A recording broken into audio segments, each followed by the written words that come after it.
Say I want to the person. I am in the person.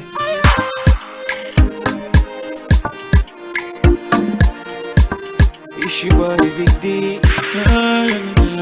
Listen, I know mine to collect slap after this, cause now authority they get handle. Which can one chance person enter? Papa got 3 day handle. From year to year will be still a boy.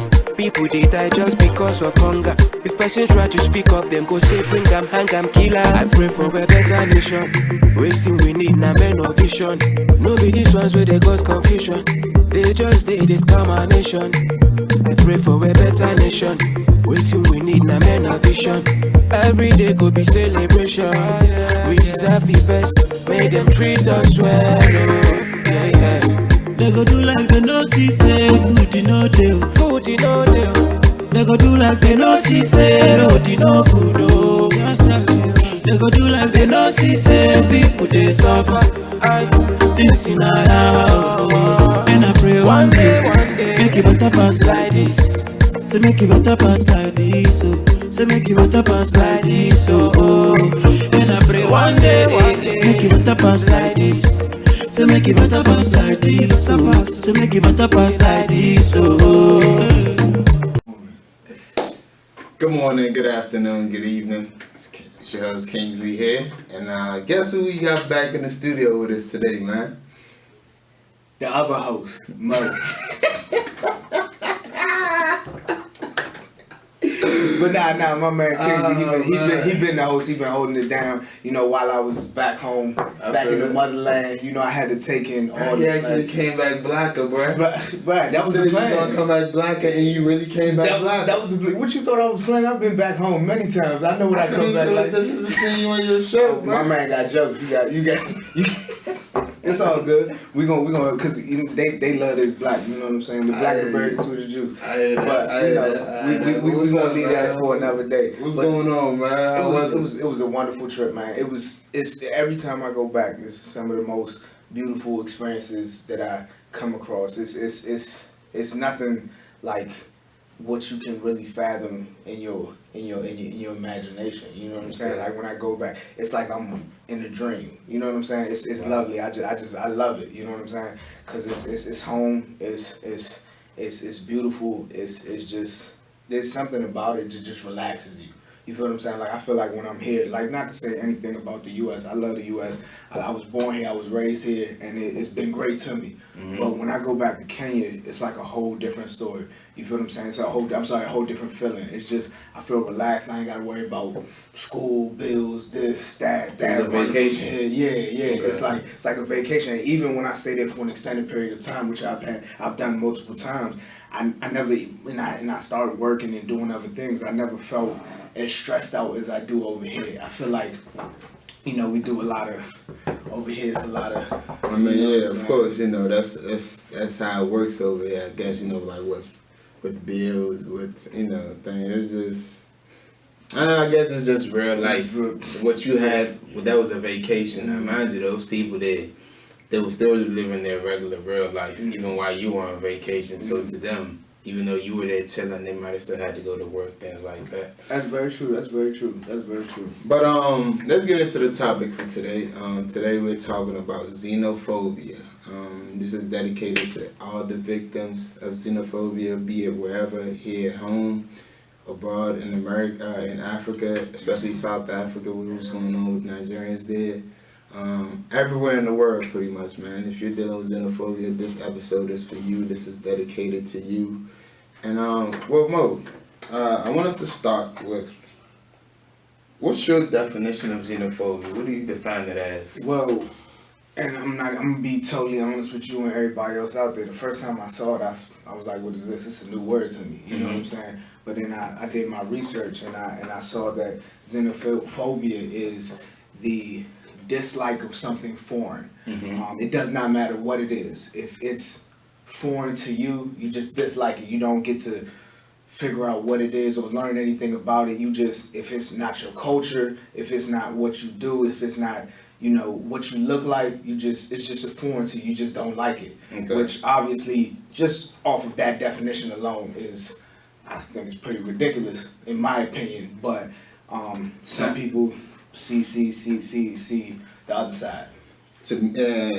You know, like you said, with foreign, anything that's foreign now, everybody has their own definition of that. You know, what you might consider foreign, like, you know, of course, xenophobia, it's more focusing on, you know, like racial and ethnic things, but I think what I might find foreign is something that doesn't align with my morals, with my beliefs. What somebody else might find foreign is something that doesn't align with their possibly race, skin color, creed, you know, whatever it is, culture. So everybody has their own definition of, you know, what foreign is. Yeah, and with this one, like, we're dealing with, like, take for example, you're from West Africa, I'm from East Africa. It would be like me walking into a room and saying, I don't like you because you Nigerian. Right. Like, I don't even know you. I didn't Never take my time. We never had a conversation.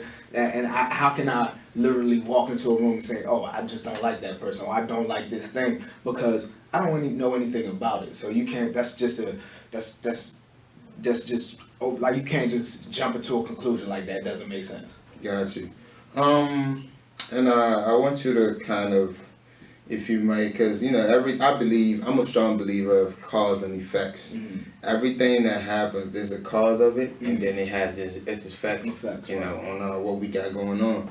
So, what do you believe is pretty much the cause of xenophobia as you know it? What do you think are some of the causes of it? I think that's deep. I think that goes it goes way back. Now, if we're talking about xenophobia, particular to South Africa, I think just let's start from here, right here in our backyard first, and then we can expand and, you know, move on to like a global scale. Right.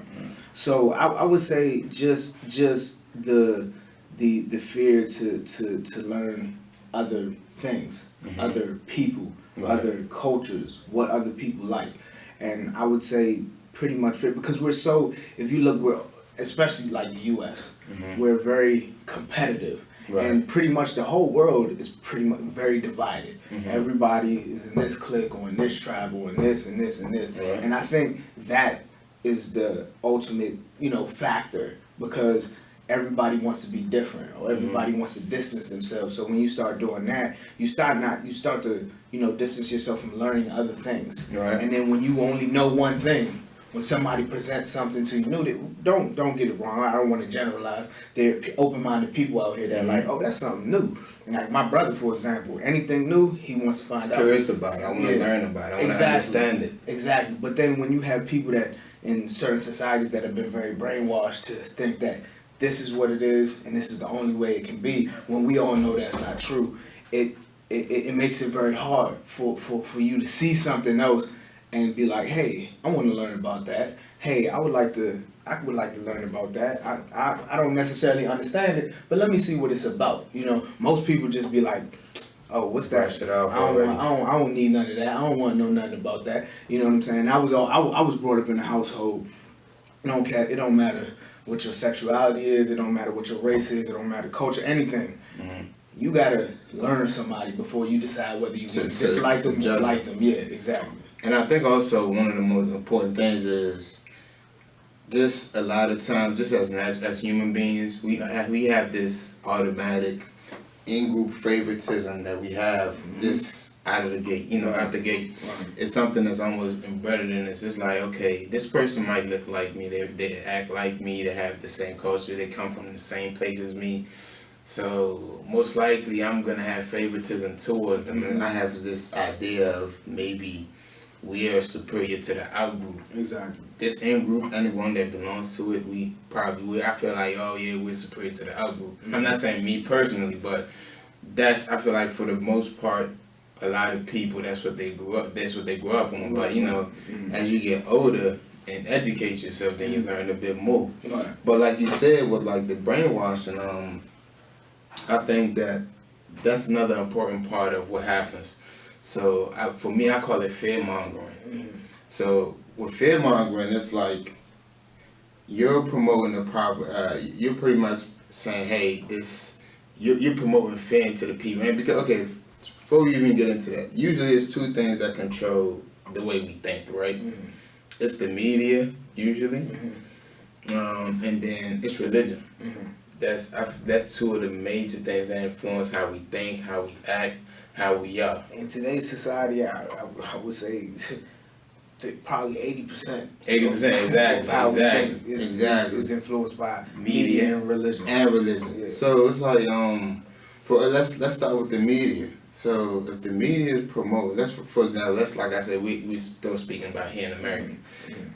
For xenophobia to exist here in America, I think the media promotes certain things as okay. For example, it's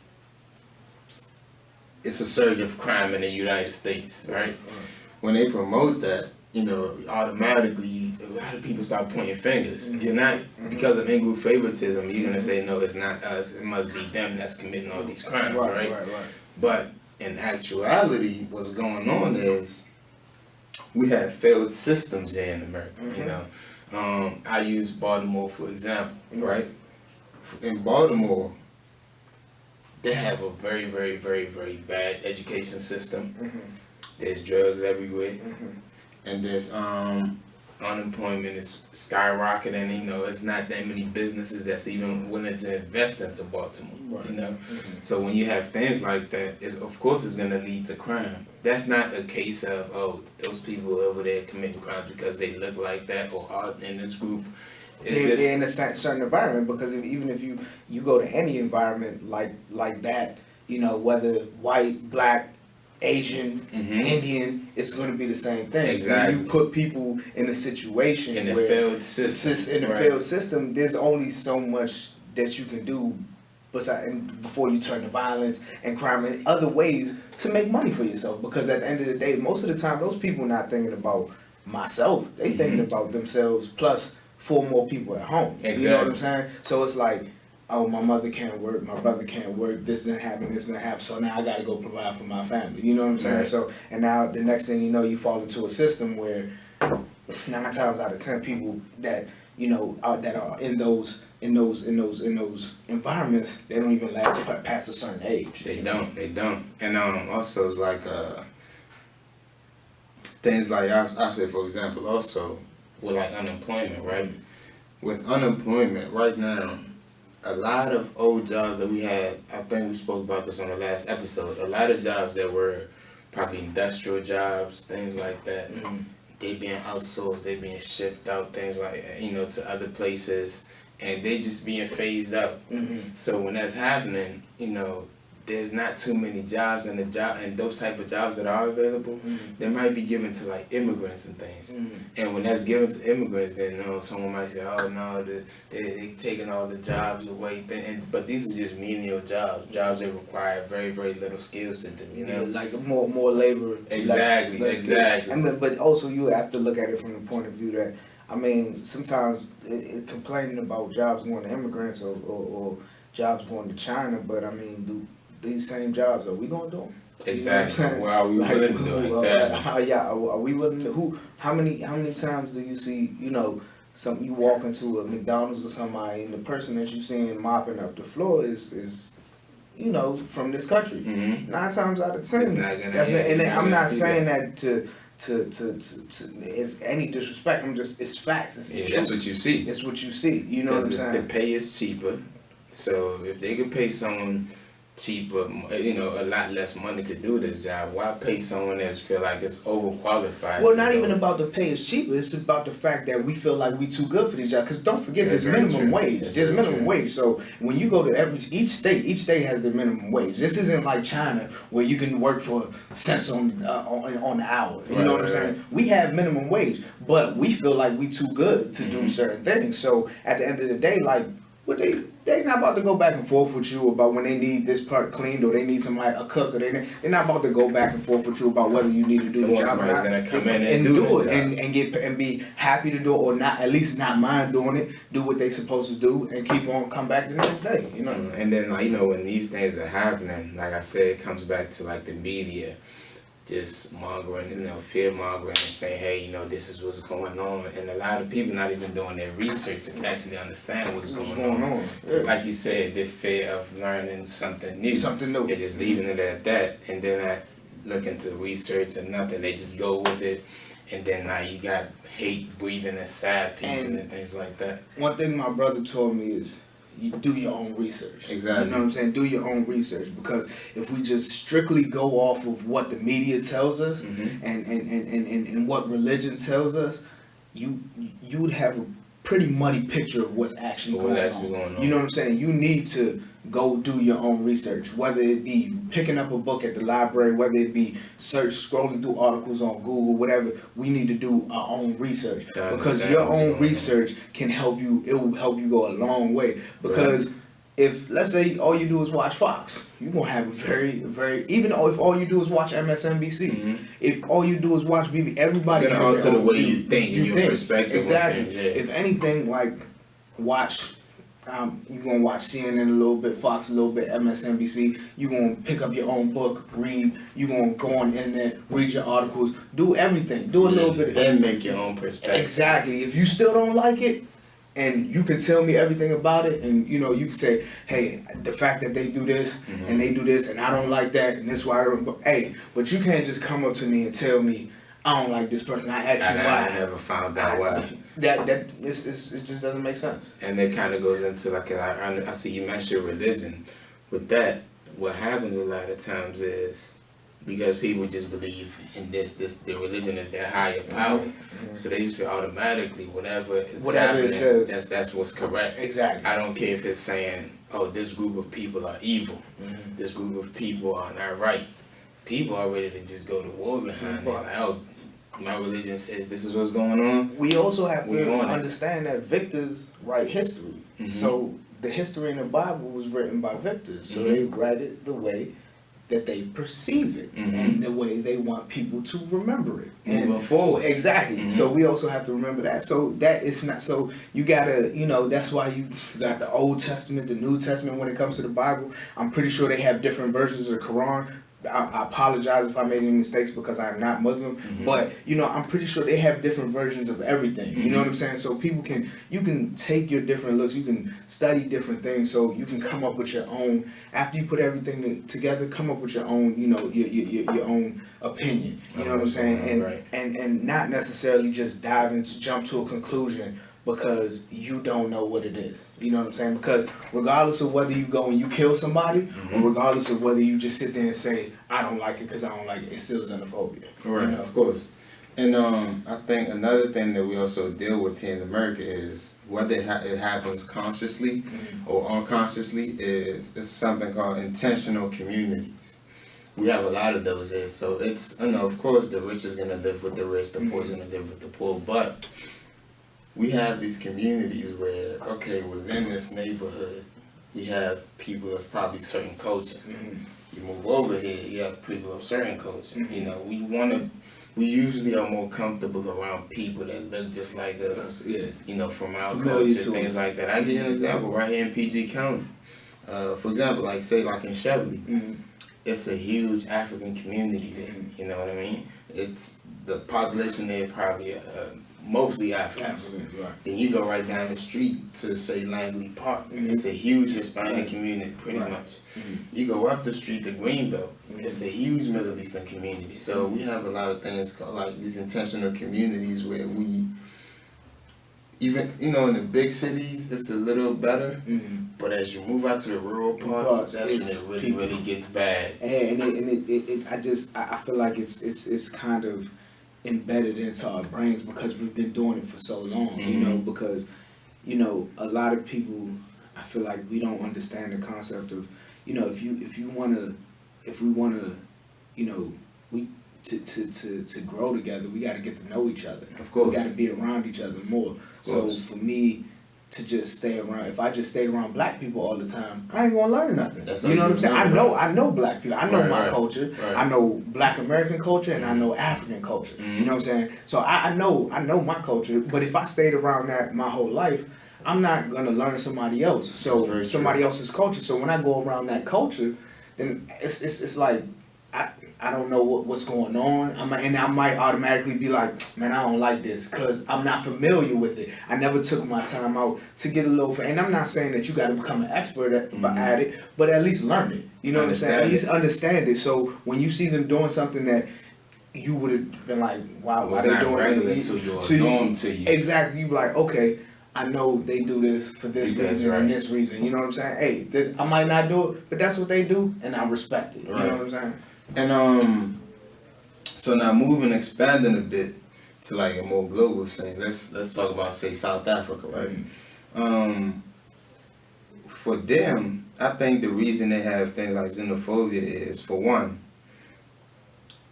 they were so mentally traumatized by apartheid that now it's like they're kind of suffering from the aftermath of that. You know, this is something that happened for 50 years where you're being discriminated in your own country. This is not somewhere you travel to, you immigrated to, you live here, your ancestors lived here, in your own and you're country. being discriminated against in your own country. So I feel like a lot of the trauma that they have is stemming from that. That's one. And then two, it's the distribution of wealth there, right?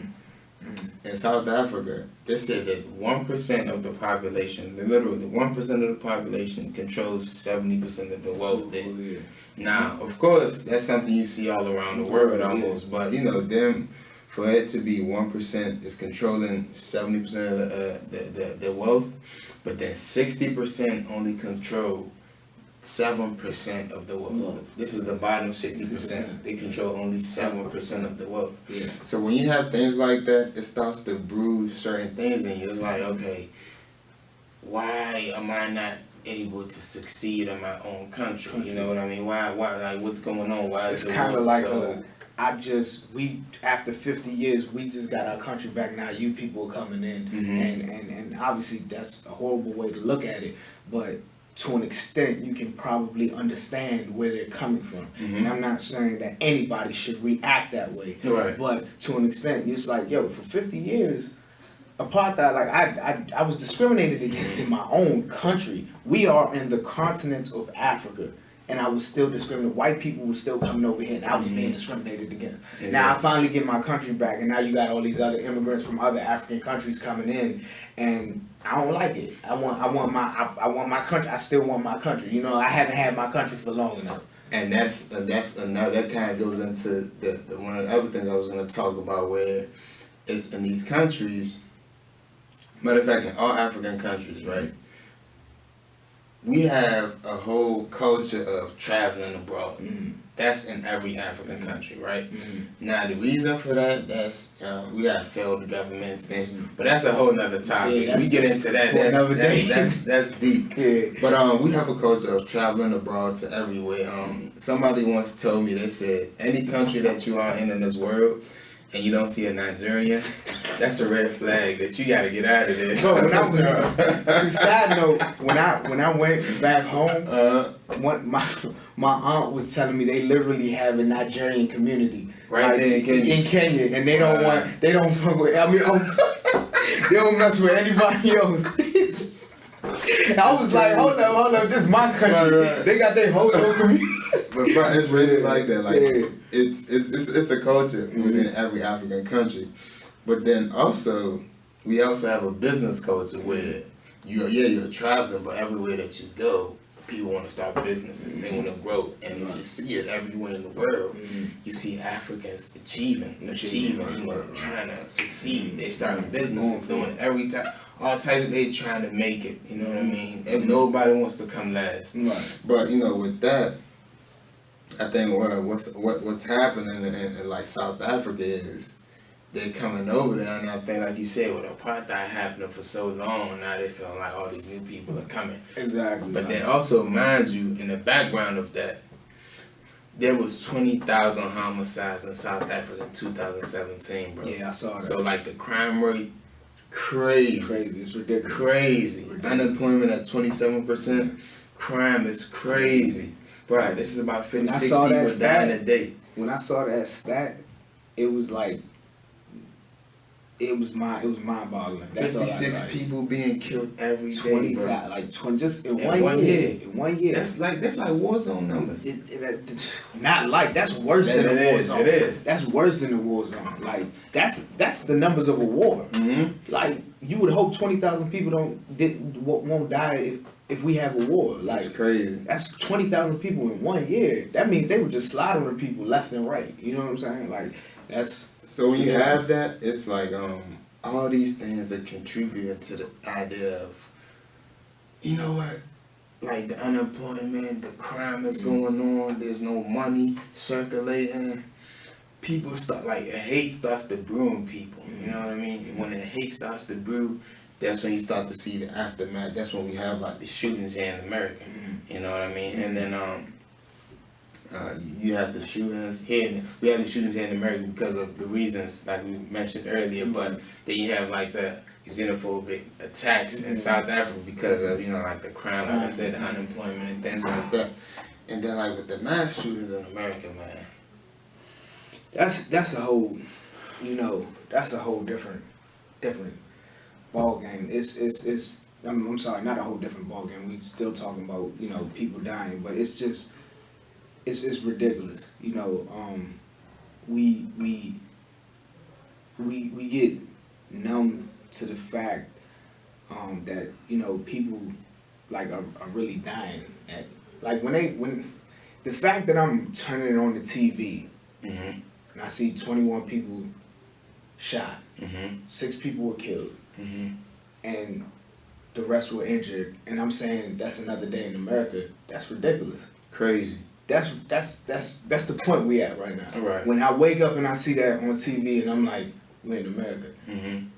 I don't even know. I shouldn't even be thinking like that. It's crazy. I should wake up and see something like that, and I should be like, yo, this is ridiculous. But it's then happened. It's happens. It's a reoccurring thing. It's happening so much that it's getting to the point where it's just like people are really getting numb to the fact that this stuff happens almost every other day. You know what I'm saying? You got people walking into Walmarts with fully loaded semi-automatics. You got people walking into churches, people walking in this one wasn't in America, but there was another one in Ireland, I think. Somebody concerts, I believe. No, there was a on the island. It was like an island. Yeah, it was a like mosque. Something. Yeah, like a mosque. Somebody walked into a mosque in Europe. It was in Western Europe. I cannot remember the exact country, but somebody walked into a mosque, just started killing people, and they 2 guys held the gunman down, and one of them got injured holding him down, and eventually wrestled him away until the cops got there. And this was, I want to say, this was a few months ago.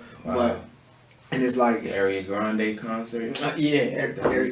Like Ariana Grande, like you got somebody like another shooting there, and it's you had the shooting in Vegas. You had like the high schools in Florida. It's getting to the point where it's just so many, and it's just like, wow. And I do, you know, I know this is a touchy subject, but personally, in my opinion, when you have a leader or somebody that's supposed to be leading people, and he promotes this type of behavior, now he's not necessarily coming out and saying, go kill foreigners. Right. But the comments that he makes, like he doesn't have a problem with the things going on, or the slick things that he puts on Twitter, or even that come out his mouth that he say, and it's like it pushes white supremacy. And then you start to be like, okay, this is our leader, but you're not just leading white people, you're leading the whole country. The whole country, and it's so many different, you know, cultures, races, all that. And when you're making it see, oh, like push immigrants out, do this, we need to build a wall. You're giving the idea to people that, oh, we don't like immigrants, we shouldn't like immigrants, we shouldn't like. I mean, if people do their research, they will see more people are leaving America than coming into America. You know what I'm saying? Because people getting tired of it. You know what I'm saying? People are like, well, you got Europe, you got all these other places to go. You know what I'm saying? And people are starting to say, you know what? If they don't want me here, I'll go somewhere else. You know what I'm saying? Because at the end of the day, and the one thing I always say to people, I say, think about it.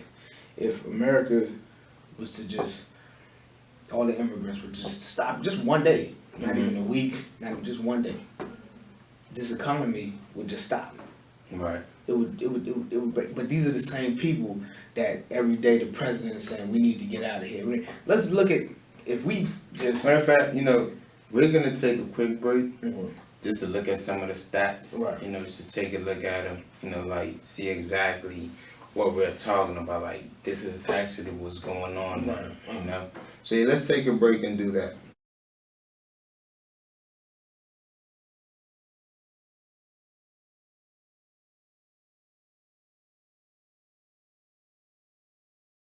All right, so now we've seen the stats, we've seen all the statistics, the actual numbers and things. It's crazy. It's ridiculous. It's crazy. Ridiculous. If you look at the mass shootings, it's crazy, man. So it's and like we say, man, all this is it's from hate. It's like things that grew up in you, like I said earlier in the podcast. Everything is cause and effects. Cause and effects. That's how these things happen. That's how it is. So like and the crazy thing is like I feel like the people that dying are like innocent people that nurses don't even have anything to do with these. The people that are on the same level as the people that are doing the killing. Exactly. You know what I'm saying? Like the people that you really, that really need to feel the wrath. And I'm not saying nobody should ever kill anyone, but the people that we need to be going after, at least trying to bring a fight to, is the people at the top. Like in South Africa, you were talking about that 1% of people that control 70% of the wealth. Those are the people that we need to be trying to make, trying to talk to, trying to figure out, hey, what's going on. Not the same people that are just maybe just moved to another country just to try to make it on their own, just like you did it, even though this may be your country. They're just trying to make it just like you. You know what I'm saying? Pretty much just trying to, pretty much people, just everyday people trying to get by. So like we need to, I feel like you said, we need to bring reform to governments. We need to bring reforms to the media, like the propaganda that's being spread on different issues.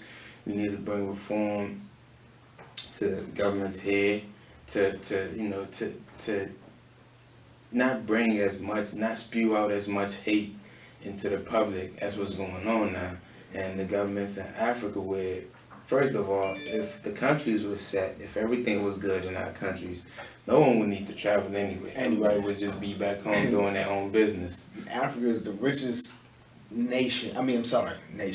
continent when it comes to natural resources, and which would make it the richest continent in the world, because you don't need, no African needs to go anywhere to get, if anything, they may need to trade with another country there, but they definitely don't need to go anywhere to get what they need. So if the government can provide well, not even provide, but manage these resources in a way that the general mass has like their percentage of it, get their pieces of it, create opportunities for everyone. No one would need to travel anyway. But even when we do travel, let's take a moment to understand others. Let's take a moment to understand each other. Don't always rule someone out because how they look, what they are, what they come from, what group they belong in. Give people the benefit of the doubt to try to understand them initially before you make certain judgments. Because, like say in South Africa, it's not just Nigerians being killed. It's Mozambique people being killed, Somalians being killed, Congolese people being killed, Kenyans being killed, Malawians, Zimbabwean, Pakistanis people. So it's like people from all over the world, they're killing. And it's crazy, like this has been happening even before the apartheid was ended, So I think it just, and like we said, it's everyday people. It's shopkeepers. It's regular business owners. People that just trying to get by day by day. Going after the people, they're going after their businesses too. Imagine spending the last 15 years building up a business and building up your brand, and somebody just came and trashed your store and burned your store down to the ground. Like just because we all just trying to make it. Imagine the type of hate that will put on your heart. You know what I mean? So and then it just becomes a reoccurring cycle. Right. And even this is, I don't want to branch off too far, but even with tribalism and all that, it creates a reoccurring cycle as far as like you looking at somebody like, oh, you're not part of what I am. I don't mess with you. So now the person he or she might have been open to getting to know you, but now you did that to them, so they're going. The next person they see that comes from maybe your tribe, they're gonna be like, oh, the last person I talked to, or I tried to get to know, he didn't like me because I wasn't from his tribe, so I don't like that person. So it just becomes a reoccurring cycle, and the next thing you know, you just have people hating each other, and they don't even know why they hate each other. And it just keeps going on and on. You know, and it's these with the situation in South Africa, these people, there's a different way you can go about, you know, people coming in your country and you feel like people are taking your jobs away. There's reforms, there's laws, there's stuff you can put in place to say, hey, you know, we need to keep, look, it's getting out of hand, people coming in here taking too many jobs. We need to put a law in place that this many percentage of our people get hired, and then we can start, you know what I'm saying? There's other ways to go about it rather than, oh, they hit you, kill them. I mean, you kill somebody, you gonna put yourself in jail. What can you do with yourself now? You know, like that's you're not helping. No, you're not helping yourself. You're not helping them. You just took somebody away from their family. It's not right, and it doesn't make sense. Like you said, you know, that's exactly what I was thinking with, you know, like putting reforms in place where, okay, all right, you're from, you know, we feel like it's too many people from outside being hired here or running businesses. Okay, put a rule in. Every business have to have maybe this percentage of people that are local.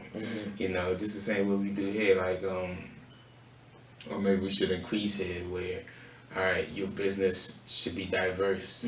You know, you have to, you know, I hate to call it like some type of affirmative action where you need to hire this number of people from a minority or just whatever to kind of fix the percentage of people that work there, so we can kind of build a better picture of what the general population looks like. So yeah, there's so many ways to go about it, but man, like killing each other, attacking each other. I don't care whether it's Africa, I don't care whether it's the Western world, Europe, the U.S., Mexico, South America. I don't care where it is. Killing people, that's never the answer, man. And xenophobia, just the act of disliking something, someone, because of not knowing what it is it's time to change that. The society, the economy, society, the year, the world that we live in at this point, at this time in our lives, there's no reason you shouldn't know a little bit of something about everything. We have all the access to everything. It's all there. It's just up to you whether you want to go learn it. And even if you don't want to go learn it, that doesn't mean you gotta hate somebody. You just don't know it. And if you don't, that's up to you. That's a choice that you make. But if you wanna get to know something about somebody or someone or something, the information is there. It's all that is. There shouldn't. To be honest with you, one of the main things when I first saw the definition of this word is why is this word even there? Because the definition is the dislike of something foreign.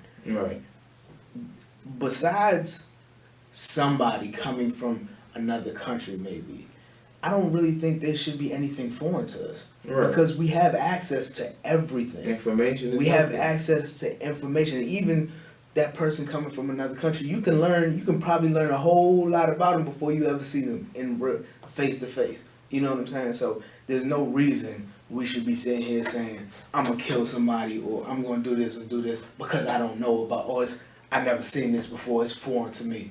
That shouldn't be that shouldn't be even possible. You know, exactly. I think you said it all. That's exactly what we need to be doing at this moment. Understand each other, love each other, coexist with each other, and just try to make it work, man. Because it's life. We all in it together, man. Ain't nobody going nowhere, so we might as well get along in it, right? We all intertwined now. It's we can't go back to, hey, let's say Africans stay over here, Europeans stay over here. That's over with. It's way too late now. It's a global world. It's DMs out here, man. It's DMs out here. It's emails. It's messages. People are gonna talk to each other. It's internet. Hey, sound like you gonna slide in a few after this show, but definitely. Hey, definitely. Make sure after you show me the pictures from Ken. Oh yeah, definitely. Oh yeah, I'm gonna make some calls. I'm gonna slide in some DMs. Hey, do what you gotta do. I gotta do what I gotta do, man. I'm trying to work on this relationship between Nigerians and Kenyans. Go man. So I for gotta it. make Go it for work. it. I gotta Go make it for work. it. Go for it. Just remember when I come to Lagos, please. Oh yeah, say hospitality. Say hospitality. My man. That's all I expect. You know, that wraps it up with us here today on Gumbo, man. Appreciate you, Mo, man. No Appreciate doubt. you coming back, even though you ain't bring me shit. But Look, I got something for everybody. You know what I'm saying? I got something for everybody. I don't know what he talking about. But you know, just another episode.